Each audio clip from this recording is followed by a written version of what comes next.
Uh, Good evening. It's nice to see so many people here from all over the place. And I have a script tonight that is 14 poems that really trace the arc of my career, such as it has been over at least the past 40 years. The first half of the reading will be older poems that are sort of my greatest hits, as it were.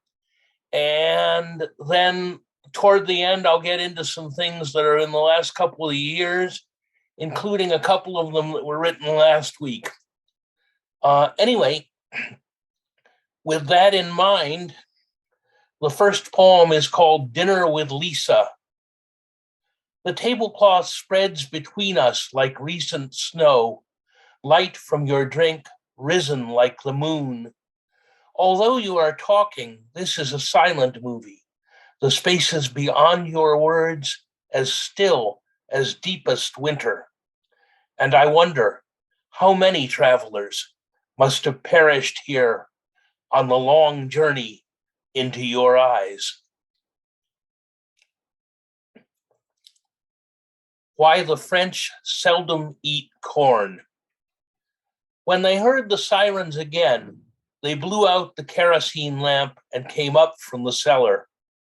The house was still standing, but there was nothing to eat except for some maize airdropped by the Americans several months before, which they ground by hand in the dark kitchen, moistening it with table wine because there was no water.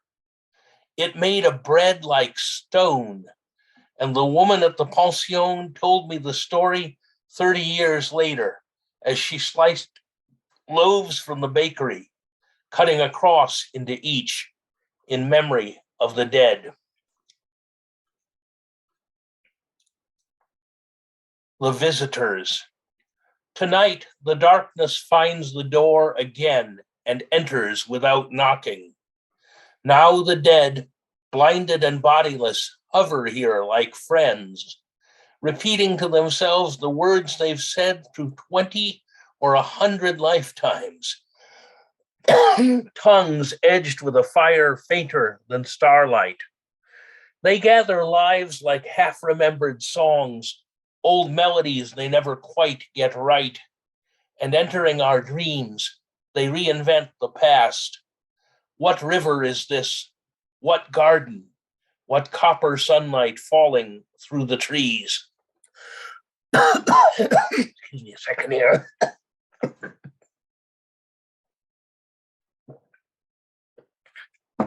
Okay. The next poem is called New World, and it begins with an epigraph from a book called New England's Prospect, written in 1639 by a man named William Wood. And its purpose was to tell people thinking of immigrating from England to what is now the area of Boston, Massachusetts, what to expect. And concerning the area of Boston, William Wood says, concerning lions, I will not say that I ever saw any myself. New World. It wasn't the Eden we'd thought. We arrived in the dead of winter. Ponds and streams were clogged with ice. That spring, the soil brought forth stones and sharp hooks of yellow bone. Some said these were Satan's teeth and prayed fervently. Lions were heard in the black underbrush within a mile of Plymouth. Their howling surprised us at prayer.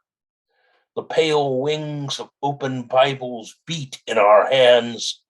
Hymns rose like smoke. Waiting for the thaw for McKeel McBride.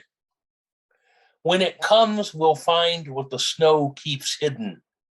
The skate key lost before the war. A crow who recites the books of the Bible. The organ grinder and his rusty music. A man selling poppies, 2 for a penny. There will be caramel apples, figs, bright oranges like those in children's stories. For now, we have only snow, an old shoe to boil it in. Nights we shiver by the stove, whisper of meadows vivid with clover. Steam blinds the mirrors.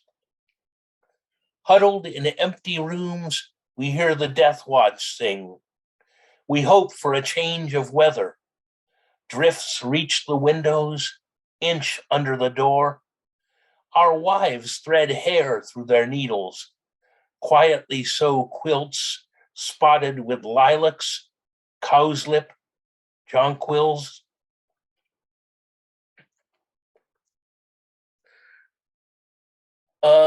Those of you who know me well know that my wife Pat passed away 16 years ago, and this poem is in her memory. It's called Dollhouse. The tiny rooms, immaculately furnished, stood for the home we never could afford.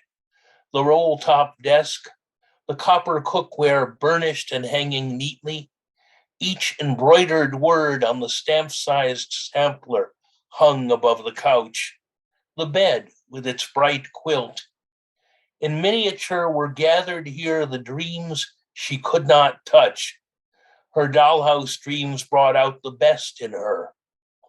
These days, her ashes stain a windowsill no larger than a matchbook.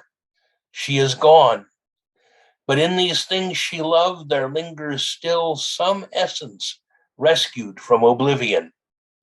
Each elfin fixture resonates with loss, and grief's the only tenant of this house. There we go. For the past 2 years, I have been working on a new book, which is a long series of narrative poems. There actually are about 415 of them. And it concerns a fictional Kansas frontier town called Calamity, which I follow from its founding in the 1830s up until about a century later during the Depression. And this is the poem that introduces one of the major characters in Calamity, Augustus Cutt. A Bavarian immigrant with a thick accent, Augustus Cutt was the village barber, known to all and sundry as Herr Cutt, although the local cowpokes spoke no German, and it's doubtful whether they themselves understood the joke. He was a large, jowly, vociferous man whose waxed white handlebar mustache was one of the wonders of the county, and wickedly proficient with a straight razor, whether you were looking for a shave or to settle a score in a barroom brawl.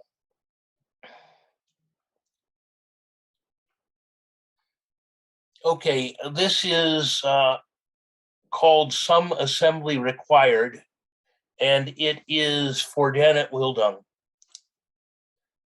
The light is porous like soft stone, quite unsuitable. You require instead something sturdier, the metallic sepia of old tintypes in which ancestors, snared like ants in amber, peer past you at an era long since over, the sky behind them piled with clouds the color of urine. But the 19th century reeks of ammonia and dry rot. Even the 20th is already beginning to curl at the edges, like an old Polaroid, faintly redolent of formaldehyde, colors dimming through brown to red, pink, gray. How can they expect you to construct a future, even a single sunrise, using such patently shoddy materials as these? And the bird song, the hoarse, rattling accusations of ravens and crows, when you specifically asked for larks.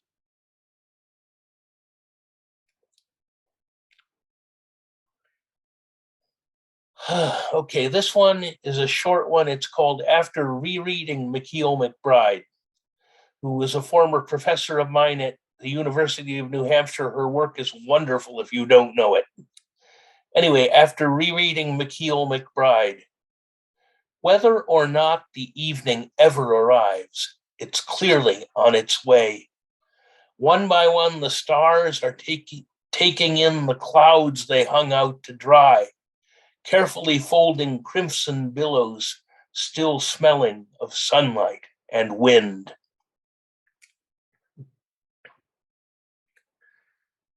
And this one, well, I've basically been housebound for 4 years now. I was housebound because of injury long before the pandemic. And I sit and look out my window, and this is called From Where I'm Seated.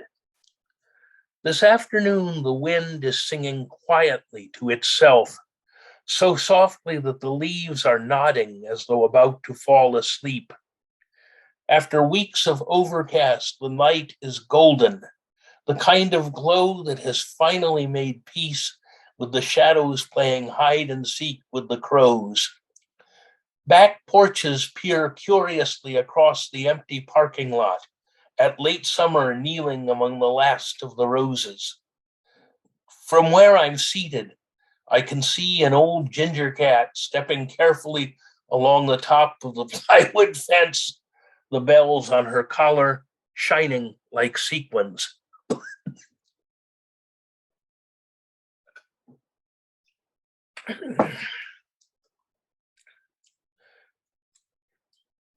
Lately, I've been getting up in the middle of the night because I'm somewhat insomniac and writing. And the poems I write at that hour are always very short and sort of strange. And this is a poem that is sort of a secular humanist view of Jesus, which is just called Jesus of Nazareth. Whatever else I am a man. There were wings, but I saw angels where others saw crows drawn to dying flesh. Perhaps I love the world too much. The nails strike true, splintering bone.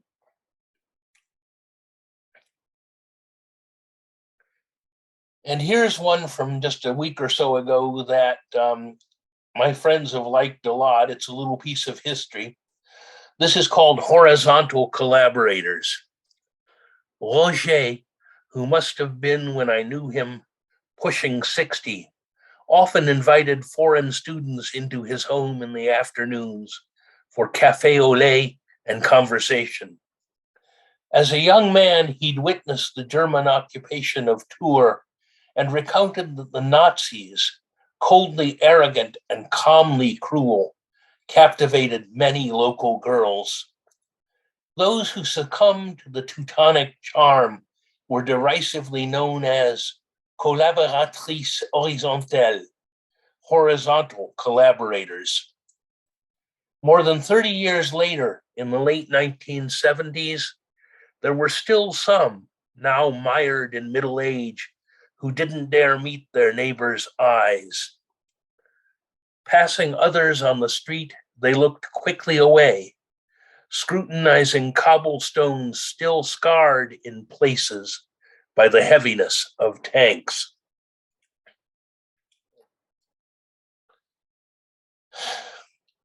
Here's a villanelle. It's called My Name Is Not Inscribed Among the Bold. In spite of everything that I've been told, and while there may be many years ahead, I know deep in my heart of hearts I'm old. The winds of winter are austere and cold, and aging minds are easily misled, in spite of everything that I've been told. My nobler aspirations, bought and sold when I was younger, now turn gold to lead. I know deep in my heart of hearts I'm old.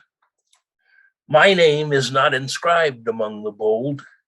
My life is in no sense a watershed, in spite of everything that I've been told. I take my place among the unconsoled. Further humiliations go unstated. I know deep in my heart of hearts I'm old. Like stars that gather dust into the fold, the heaven I perceive is ages dead.